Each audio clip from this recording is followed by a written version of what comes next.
UP police constable में अभी जो एग्जाम हुआ था 8 जून, 9 जून और 10 जून, उसमें आए हुए मैथ के प्रश्नों को आज हम देखेंगे कि किस तरह से उनका लेवल था, क्या था। तो 8 जून के फर्स्ट शिफ्ट में आए हुआ ये फर्स्ट क्वेश्चन है, कैसे इसको शॉर्ट में कर सकते हैं। 12 घंटे दिया हुआ है, यशु प्रतिदिन 12 घंटे काम करके एक किताब की नकल 20 दिनों में कर सकता है। 16 दिनों में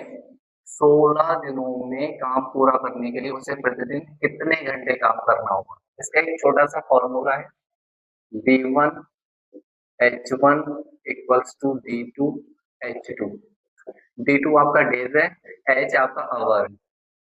तो आवर्स कितने दे रखे हैं, 12 घंटे। डेज कितने दिए हुए हैं, 20 दिन। तो 20 दिन कितने घंटे काम करता है, 12 घंटे। तो 16 दिनों में कितने घंटे काम करेगा, H2 की वैल्यू निकालनी है। 4 चौक 16, 4 5 20, 4 तिया 12, तो 5 तिया 15। 15 नंबर कौन से ऑप्शन में दे रखा है, पहले ऑप्शन में, ए ऑप्शन आंसर राइट। अब उसी शिफ्ट का सेकेंड क्वेश्चन हम समझेंगे। यदि 8 कीड़े और 2 जीवों के कुल मिलाकर 10 सिर हैं और प्रत्येक कीड़े का एक सर है, तो उन दोनों जीवों के कुल मिलाकर कितने सर होंगे। ठीक है, कैसे करेंगे देखते हैं। कीड़े के लिए हम x मान लेते हैं और जीवों के लिए y मान लेते हैं। ठीक है, दोनों को ऐड कर दिया। कीड़े कितने हैं, 8 हैं। जीव कितने हैं, 2 हैं। टोटल मिलाकर कितने सर हैं, 10। अब वो कह रहा है कि प्रत्येक कीड़े का एक सर है। हमने इसको कीड़ा माना था, यानी x की वैल्यू कितनी दे रखी है, 1 दे रखी है। ठीक है, y की वैल्यू यहाँ से फाइंड कर लेंगे। 8 गुणा 1 प्लस 2 y इक्वल्स टू 10। 8 उधर चला जाएगा तो y इक्वल्स टू 2 बचेगा। y की वैल्यू कितनी आ गई आपके पास, 1। जब y की वैल्यू 1 आ गई तब वो कह रहा है कि तो 2 जीवों के कुल मिलाकर कितने सर होंगे। जब एक जीव का एक सर है तो 2 जीवों के कितने सर होंगे, 2 होंगे, यानी बी ऑप्शन राइट होगा। तीसरा क्वेश्चन है, किसी संख्या का 1/3 12 है। ठीक है, तो सबसे पहले हम बेसिक से करेंगे। x अपॉन 3 बराबर 12। x की वैल्यू कितनी आ जाएगी, 36। अब कह रहा है फिर उस संख्या को 6 से बढ़ा दिया जाता है, मतलब इसमें 6 बढ़ा देंगे तो 36 6 42 हो जाएगा। तो नई संख्या का 1/4। अब ये नई संख्या है, इसका 1/4 करेंगे तो क्या आ जाएगा, 10.5। ठीक है, सेकंड ऑप्शन आपका राइट होगा। हम इसे ऑप्शन से भी कर सकते हैं। वाई ऑप्शन कैसे करेंगे, वाई ऑप्शन पहला ऑप्शन उठाएंगे, 1/4 लास्ट देखेंगे, नई संख्या का 1/4 तो इसका 4 गुना करेंगे। 15.5 का 4 गुना। ठीक है, जब आप 4 गुना करेंगे तो ये 62 आ जाएगा। ठीक है, अब वो कह रहा है 6 से बढ़ा दिया जाता है, 6 घटा देंगे, 12 में से 6 गए 6, 56 आ जाएगा। ठीक है, फिर 1/3 मतलब 12 से डिवाइड करेंगे, तब ये देखो 3 नहीं आ रहा, मतलब पहला ऑप्शन नहीं हुआ। दूसरा उठाते हैं 10.5, इसका क्या करेंगे, 4 गुना करेंगे तो 10.5 21 42 आ जाएगा। 42 में से 6 हटाएंगे, कितना आ जाएगा, 36। और 36 को 12 से डिवाइड करेंगे तब 1/3 हो जाएगा। मतलब कौन सा ऑप्शन सही बैठ रहा है आपका, बी ऑप्शन। तो बाई ऑप्शन भी हम जा सकते हैं। 246 मीटर लंबी एक ट्रेन एक खंभे को 30 सेकंड में पार करती है, तो ट्रेन की चाल किलोमीटर पर आवर में निकालनी है। ठीक है, सिंपल ही क्वेश्चन आया हुआ था। फॉर्मूला स्पीड बराबर डिस्टेंस अपॉन टाइम होता है। ठीक है, डिस्टेंस कितनी दे रखी है, 246। टाइम कितना दिया हुआ है, 30। ये मीटर पर सेकंड में है। मीटर पर सेकंड से जब किलोमीटर पर आवर में करते हैं तो 18/5 से गुणा करते हैं। अभी किलोमीटर पर आवर में चेंज हो गया आपका। ठीक है, तो यहाँ किससे मल्टीप्लाई करेंगे, 18/5 से मल्टीप्लाई करेंगे। अभी आपका किलोमीटर पर आवर में चेंज हो गया। 5 से काट देंगे, 6 से काटेंगे, 6 पंजे 30, 6 दिया 18। ठीक है, 3 से मल्टीप्लाई, 3 छक 18 के 8, कैरी 1, 3 चौक 12 के 2 और 1 13 के 3, कैरी 1, 3 दूनी 6 और 1 738/25। अगर 25 से कैलकुलेशन डिवाइड करना ज्यादा कठिन लग रहा है तो 4 से ऊपर नीचे डिवाइड कर देंगे, यहाँ 100 बन जाएगा तो कैलकुलेशन करने में आसानी होगी। 4 अट्ठे 32 का 2, कैरी 3, 4 दिया 12 और 3 15 के 5, कैरी 1, 4 7 28 और 1 29। और 2 के बाद क्योंकि 100 था तो 2 के बाद पॉइंट लगा देंगे, तो आंसर कितना आ जाएगा, 29.52 किलोमीटर पर आवर। कौन से ऑप्शन में दे रखा है? सी ऑप्शन में दिया हुआ है और यही आपका आंसर होगा। फिफ्थ क्वेश्चन देखेंगे, ये एज से आया हुआ क्वेश्चन है। ये कह रहा है 4 वर्ष पहले एक पति, उसकी पत्नी और उनके बच्चे की औसत आयु 30 वर्ष थी और 6 वर्ष पहले पत्नी और उनके बच्चे की औसत आयु 22 वर्ष थी। तो पति हस्बैंड की वर्तमान आयु निकालेंगे। ठीक है, तो देखो कैसे करेंगे। माइनस का 4 साल, मतलब माइनस का मतलब है कि 4 साल पहले, 4 साल पहले पति को हस्बैंड प्लस पत्नी वाइफ और उनका बच्चा मतलब सन, इनकी औसत आयु कितनी दे रखी है? 30। औसत आयु 30 है तो योग कितना हो जाएगा तीनों का? 30, 3 से मल्टीप्लाई कर देंगे, 30 गुणा 3 कितना आ जाएगा? 90। ये आपका 4 वर्ष पहले है। अगर हम प्रेजेंट की बात करेंगे, प्रेजेंट की वर्तमान में, तो 3 लोग हैं और वर्तमान में तो 3 चौक 12, 90 में जब 12 ऐड कर देंगे तब ये वर्तमान में उनकी आयु का योग आ जाएगा। किसका? हस्बैंड प्लस वाइफ प्लस सन। ये आपका कब है? प्रेजेंट में। ठीक है, अब दूसरा देखो, 6 वर्ष पहले माइनस का 6 मतलब 6 वर्ष पहले की बात चल रही है।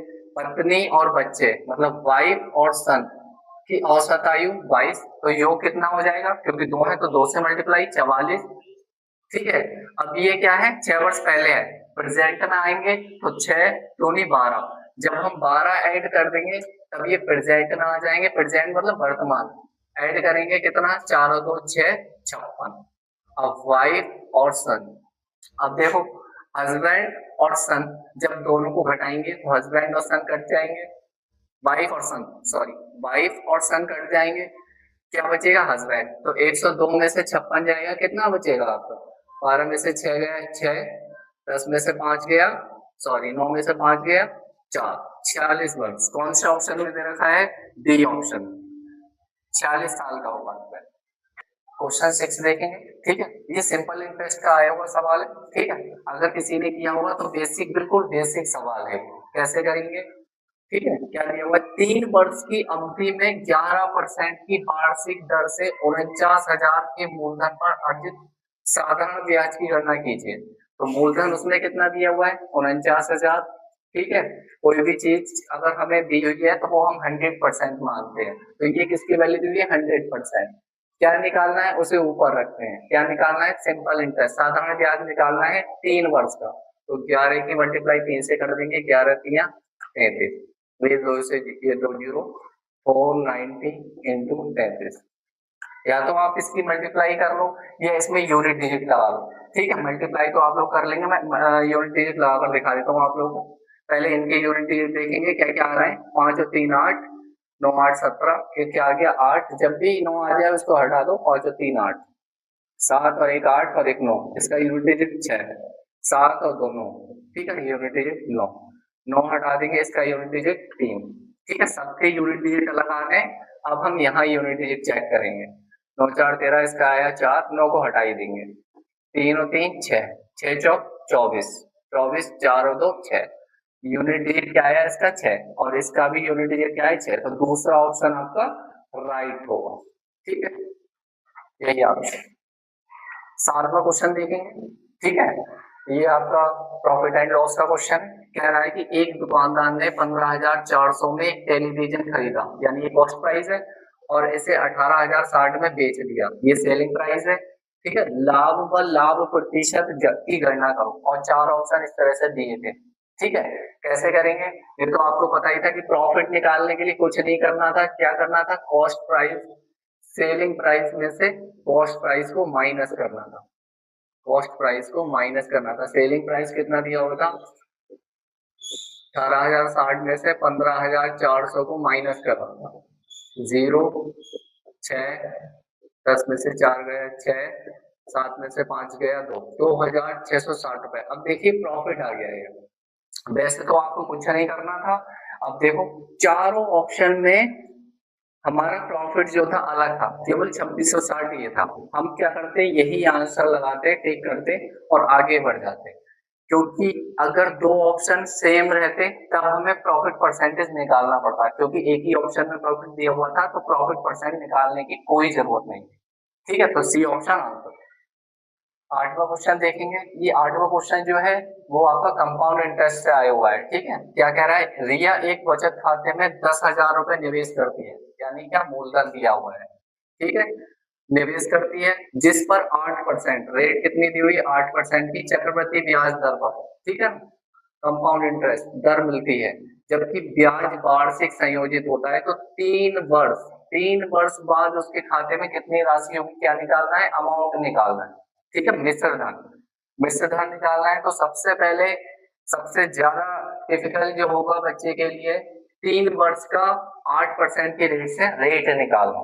ठीक है, 3 साल के रेट कैसे निकालते हैं, सिंपल में कैसे निकालते हैं वो मैं बता रहा हूँ। एक फॉर्मूला है 3a.3a² और a की क्यूब। ठीक है, अगर आपको शॉर्ट में रेट निकालनी है 3 साल की, 3 साल की रेट निकालनी है तो इस फॉर्मूले को फॉलो करना पड़ेगा। कैसे निकालते हैं, ए क्या है, यहाँ पर रेट दर है कितनी दे रखी है, 8% दे दी है। यहाँ पर ए की जगह क्या रख देंगे, 8 रख देंगे। अब ध्यान से थोड़ी चीजें समझिए, ये जो है ना एक ही क्यूब, यहाँ पर मान लीजिए 2 बंदे रह सकते हैं, ये रूम मान लीजिए, इस रूम में 2 बंदे रह सकते हैं, इस रूम में भी 2 बंदे रह सकते हैं, बाकी अगले में चले जाएंगे नेक्स्ट।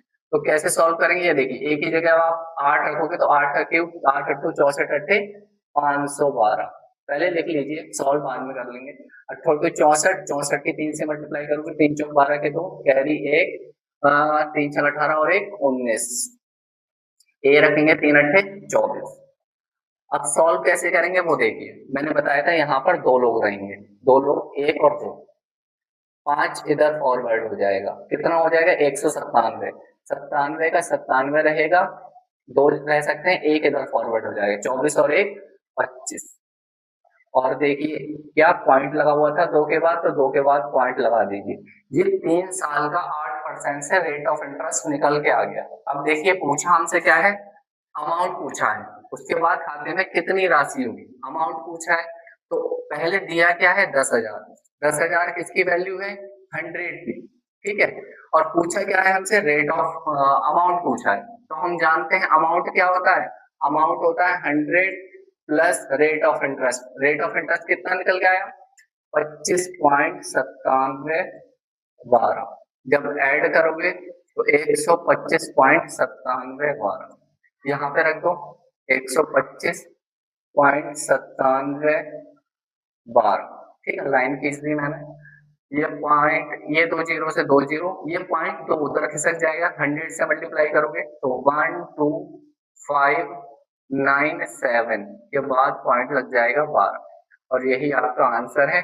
कौन से ऑप्शन में दे रखा है, 125.9712, डी ऑप्शन में दिया हुआ है, और यही आपका आंसर। 9th क्वेश्चन देखेंगे।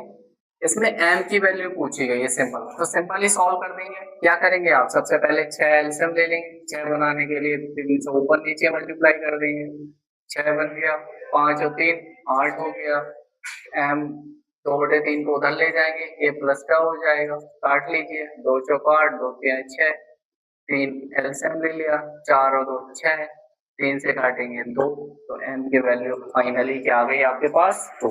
यही आंसर है, ए ऑप्शन रहेगा। पहले स्टेप का 10वां क्वेश्चन, इसमें कह रहा है एक समचतुर्भुज में एक विकर्ण 40 सेंटीमीटर है और दूसरा विकर्ण पहले विकर्ण के आधे से 22 सेंटीमीटर लंबा है, तो समचतुर्भुज की भुजा ज्ञात कीजिए। पहले समचतुर्भुज हमें पता होना चाहिए क्या होता है। समचतुर्भुज की चारों भुजाएं समान होती हैं, ये भुजाएं, ठीक है, इसे जो मैंने ए माना है, ये भुजा आंसर है इसकी, जो ए है। ठीक है, तो भुजा इक्वल होती है समचतुर्भुज की, और ये है आपका विकर्ण है, विकर्ण D1, और ये विकर्ण D2, ये विकर्ण D2। अब वो कह रहा है कि पहला विकर्ण कितना दिया हुआ है, उसमें दिया हुआ है D1 की वैल्यू जो दी हुई है वो 40 सेंटीमीटर दी हुई है, और D2 की जो वैल्यू दी हुई है वो कह रहा है कि दूसरे विकर्ण पहले विकर्ण के आधे से, पहले विकर्ण को आधा करिए, कितना हो जाएगा, 40 का आधा 20। ठीक है, कह रहा है कितना अधिक है, 22 सेंटीमीटर, 20 में 22 जोड़ दो, तो कितना हो जाएगा 42। ये D2 की वैल्यू आ गई, मतलब दूसरे विकर्ण की वैल्यू आ गई। अब हमें पहले विकर्ण की वैल्यू पता चल गई, दूसरे विकर्ण की वैल्यू पता चल गई। अब वो समचतुर्भुज की भुजा पूछ रहा है, तो इसका एक फॉर्मूला होता है, आपको पता होगा, नहीं पता होगा तो यहाँ देख लीजिए, D1 का स्क्वायर प्लस D2 का स्क्वायर बराबर 4A²। ठीक है, कहाँ से आए अभी बता देंगे। D1 की वैल्यू देखो कितनी दे रखी है, 40 का स्क्वायर प्लस D2 42 का स्क्वायर बराबर 4। ए आपकी क्या है, भुजा है जिसकी वैल्यू हमें निकालनी है। हाँ, 40 का स्क्वायर कितना होता है, 1600 प्लस 42 का स्क्वायर। देखिए स्क्वायर नहीं पता है तो इसके लिए भी मैं अलग से वीडियो बना दूंगा एक शॉर्ट में कैसे निकालते हैं। अब ये देखिए 50 से कितना कम है, 8 कम है। ठीक है, तो 8 का स्क्वायर कर दीजिए, कितना होता है 64, और 25 में से 8 घटा दीजिए तो कितना बचेगा 17। तो ये किसका स्क्वायर आ गया, 42 का स्क्वायर आ गया। ठीक है, 4A², दोनों को ऐड कर देंगे कितना हो जाएगा, 6 4 7 6 13 के 3 कैरी 1 33 64 4A²। 4 से डिवाइड कर दीजिए इसे, 4 × 32 4 × 16 4 × 4। ठीक है, अब आपको पता होगा ये किसका स्क्वायर होता है, नहीं पता तो आप यहाँ से देखो, 12 का स्क्वायर 144, ये नहीं हो सकता। 29 का स्क्वायर कितना होता है, 841, 9 ने 81, यूनिट डिजिट 1 आ गया, मतलब 29 का स्क्वायर होगा। ये किसका स्क्वायर होगा, 29 का स्क्वायर होगा। ठीक है, 29 का स्क्वायर, तो ए की वैल्यू कितनी आ गई, 29 आ गई। ठीक है, ये नहीं हो सकता, 16 का 256, 25 625, तो बी ऑप्शन आपका राइट होगा।